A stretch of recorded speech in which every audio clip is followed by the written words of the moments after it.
Mến chào tất cả quý vị và các bạn đã trở lại với kênh Món Ngon Tại Nhà. Thì hôm nay kênh Món Ngon Tại Nhà sẽ tiếp tục chia sẻ cho quý vị một cái món ăn chay đơn giản, dễ làm. Một cái món chay từ mì căng ha quý vị. Món này có tên là mì căng gan muối ớt.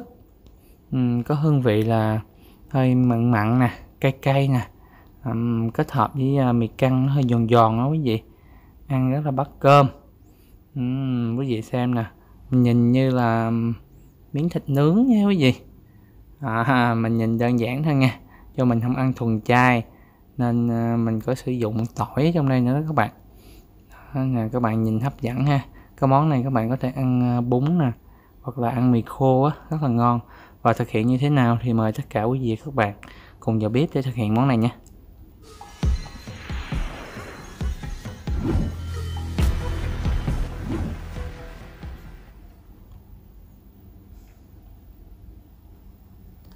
Rồi, bây giờ mình sẽ giới thiệu những nguyên liệu rất là cơ bản để các bạn có thể thực hiện cái món mì căng rang muối ớt. Bữa nay thì mình sử dụng 3 cây mì căng. Đó, mình làm ít thôi các bạn. Đó. Rồi tiếp theo là các gia vị như là bột ngọt nè.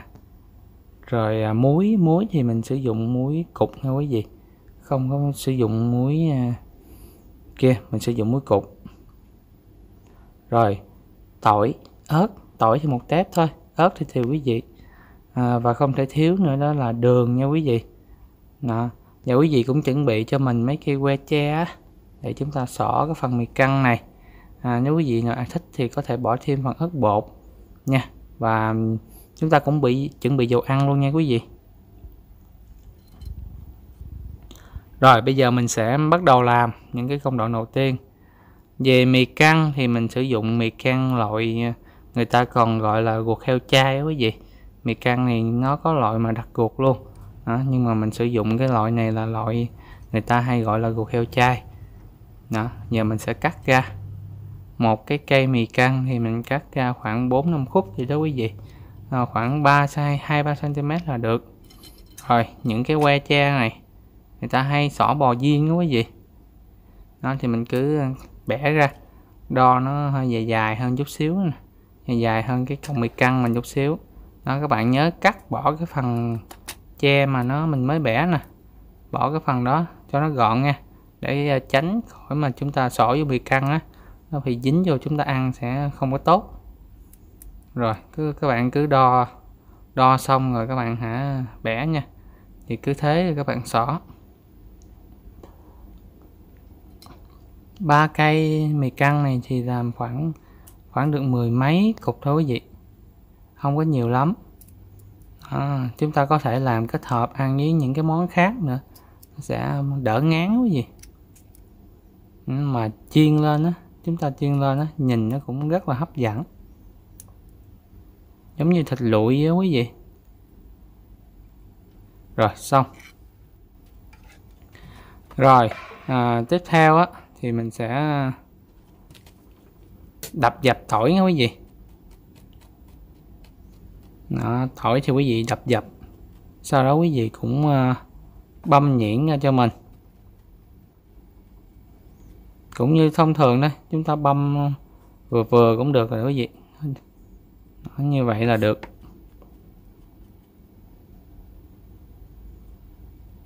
Rồi sau khi mà quý vị băm tỏi xong thì mình cũng băm ớt luôn. Thì muối ớt mà không thể nào thiếu ớt, thì mình sử dụng ớt băm là khoảng nửa trái trước nha quý vị. Tùy quý vị thích ăn cay nhiều cay ít thì chúng ta sẽ cho ớt vào. Mình cứ băm ớt ra cho nó nhuyễn đi, còn nửa trái quý vị chừa lại nha. Rồi như vậy là được rồi đó quý vị. Rồi bây giờ quý vị bắt cái chảo lên cho mình. Đợi chảo nóng lên thì mình sẽ cho dầu vào. Đó, giờ chúng ta tráng sơ cho cái dầu nó đều chảo nha. Rồi sau đó khi mà dầu nó sôi lên rồi quý vị, chúng ta sẽ cho những cái cọng mì căng mà chúng ta đã xỏ rồi đó quý vị, cho vào. Đó. Giờ chúng ta cho hết vào để chúng ta chiên quý vị. Mình để chiên với cái lửa trung bình thôi nha quý vị, trung bình là được. Trong lúc chiên thì chúng ta phải nhớ là đảo đều, nó kiểm tra nó để tránh bị khét. Nè, các bạn xem nè, nó bây giờ những cái cọng mì căng mình đó nè, nó vàng hết rồi nè, nó nhìn rất là hấp dẫn hả quý vị. Mì căng là vàng lên là rất là giòn nha, ở ngoài nó rất là giòn luôn, chiên một chút xíu là nó sẽ phồng lên. Rồi bây giờ vậy là được quý vị, nó vàng hơi hơi là được rồi, tránh vàng quá ăn cũng không có ngon lắm. Bây giờ chúng ta cho ra dĩa nha quý vị.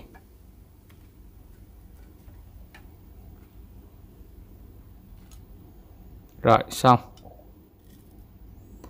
Tiếp theo là chúng ta sẽ pha cái phần muối ớt. Quý vị mình cho mình một muỗng muối á, muối hạt có gì. Rồi tiếp theo là một muỗng nhỏ bột ngọt nha. Một muỗng nhỏ bột ngọt nha quý vị. Rồi, bây giờ tiếp theo nữa là chúng ta cho một muỗng nhỏ đường vào. Đường quý vị có thể để ít thôi quý vị. Rồi bây giờ chúng ta cho ớt băm vào nha. Rồi bây giờ mình sẽ trộn lên cho nó thiệt đều nha.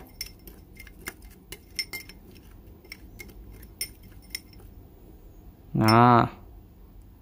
Tiếp theo là mình sẽ cho cái ớt còn lại vào, nửa trái ớt, có thể chúng ta thêm cũng được. Nếu quý vị là thích ăn cay nữa thì chúng ta có thể cho thêm một phần ớt nữa. Sau đó chúng ta sẽ đâm ra. Nó tại vì cái này là muối hạt nên mình đâm cho nó hơi nát nát hơi thôi quý vị, đừng có nhừ quá như cái phần muối bọt. Đó. Rồi sau khi mà đâm muối xong thì chúng ta sẽ bắt cái chảo lên, cái chảo khác nha quý vị, cái chảo nào chúng ta có thể rang muối được. Rồi bây giờ chúng ta cho dầu vào. Mà các bạn nhớ là đợi cho dầu nó sôi lên nha. Chúng ta bắt lên, đợi cái chảo nóng chút xíu thì chúng ta cho dầu vào thì dầu nó sẽ mau sôi lên. Đó quý vị thấy nè, nó đã lên tim rồi nè. Rồi như vậy là được. Giờ chúng ta hạ lửa nhỏ lại chút xíu nha. Sau đó chúng ta sẽ cho tỏi vào.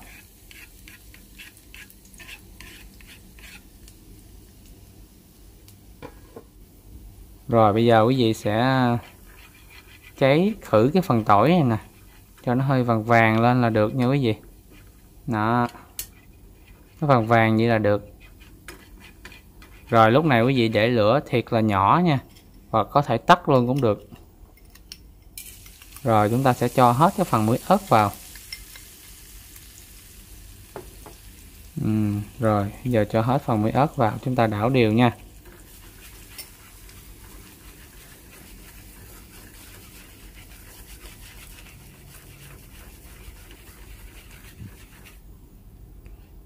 Đó, bây giờ chúng ta sẽ cho hết cái phần mì căng vào luôn.